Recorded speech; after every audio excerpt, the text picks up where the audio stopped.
Pourquoi boire seulement de l'eau ne suffit pas pour un drépanocytaire, partie 2. Alors, je voudrais expliquer que lorsqu'on dit au drépanocytaire de boire assez d'eau, il faut boire, comme je l'ai dit dans ma précédente vidéo, avec stratégie et avec, je dirais, intelligence. Voilà, il ne faut pas boire pour boire, mais boire sans stratégie, ce n'est pas vraiment suffisant. Pourquoi?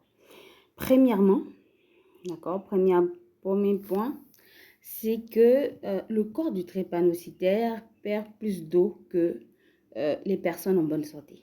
Donc, du coup, les personnes avec la drépanocytose ont des reins qui vont éliminer plus rapidement l'eau, d'accord, qu'on va consommer.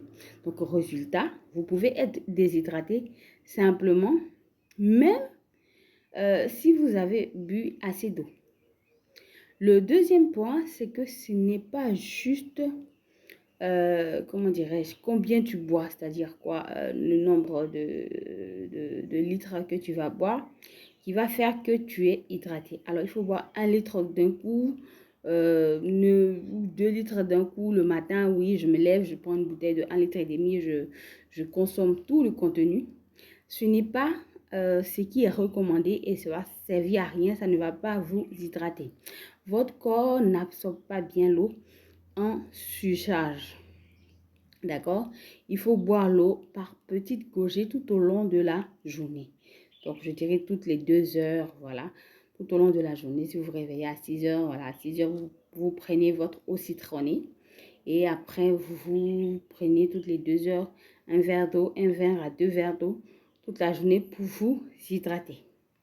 Le troisième point, c'est que vous buvez, ce que vous buvez également compte. D'accord? L'eau ne contient pas tous les minéraux nécessaires pour aider à l'hydratation et apporter les nutriments nécessaires au corps. Il est important de savoir que il existe ce qu'on va appeler des boissons isotoniques. Alors, l'eau seule ne peut pas suffire pour en cas de chaleur ou en cas de fièvre ou lorsque vous faites du sport. Il faut ajouter à cette hydratation à l'eau d'autres boissons qu'on va appeler des boissons isotoniques. D'accord? Donc, comme j'ai expliqué, de l'eau citronnée, vous pouvez y ajouter un peu de miel, vous pouvez prendre de l'eau de coco, qui est très bon en nutriments. Vous pouvez également faire des jus de pastèque qui sont plein d'eau et de nutriments. Et puis, vous pouvez aussi faire des tisanes tièdes que vous allez consommer tout au long de la journée. Donc, ce sont des petites tisanes. Prenez-les non sucrées. Si vous ceux qui veulent sucré, à sucrer avec du miel de préférence. Donc, vous avez le quinqueliba, vous avez le moringa, vous avez le thé au gingembre, etc., etc. Donc, c'est ces petites boissons-là qui vont vous aider autour de la journée à vous hydrater convenablement.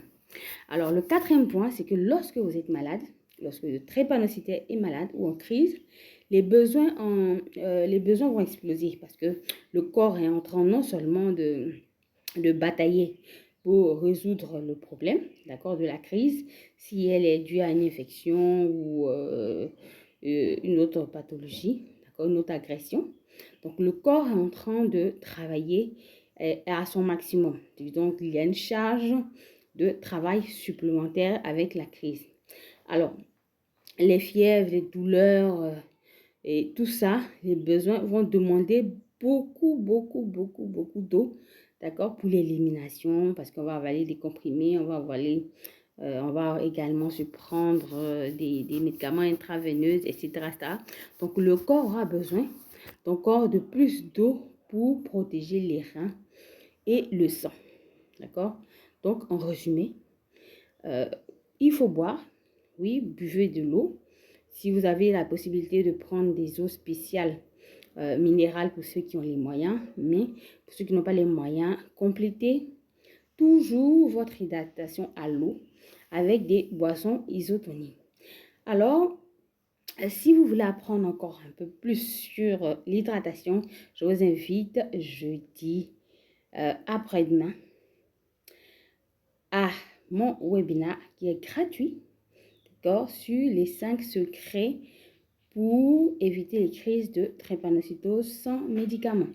Alors, ce sera à 20h, de 20h à 21h. Et pour rejoindre, disons, les participants, vous pouvez cliquer sur le lien ici en rouge, sur ma bio, en noir, d'accord. Au lieu de ma bio, vous faites votre inscription, vous recevrez un message et vous intégrez le groupe WhatsApp de la Trépa 360 Academy qui va vous permettre de pouvoir avoir toutes les informations relatives au webinaire. Portez-vous bien et à bientôt pour une autre vidéo.